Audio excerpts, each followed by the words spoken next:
এ জগতে যার যে দামি জিনিস সবসময় সঙ্গে সঙ্গে রাখে, আর ভক্তদের কাছে সব থেকে দামি জিনিস যেটা, সেটাও ভক্তরা সঙ্গে রাখে।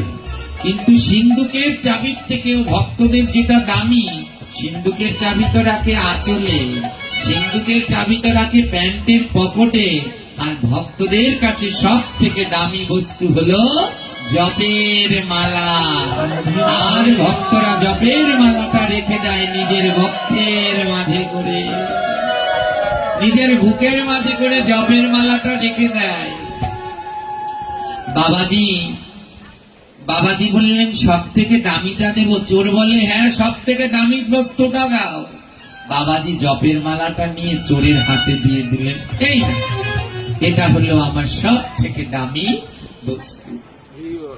চোর মনে মনে ভাবলো, বাহ, এর ভিতরে নিশ্চয়ই কোনো মোহর আছে, থলি তো মোহর আছে। চোর বললে বেশ সাধু, তুমি এখানে বসো, দেখি এর মধ্যে কয় মোহর আছে। ওমা, চোর ভেবেছিল এর মধ্যে মোহর আছে।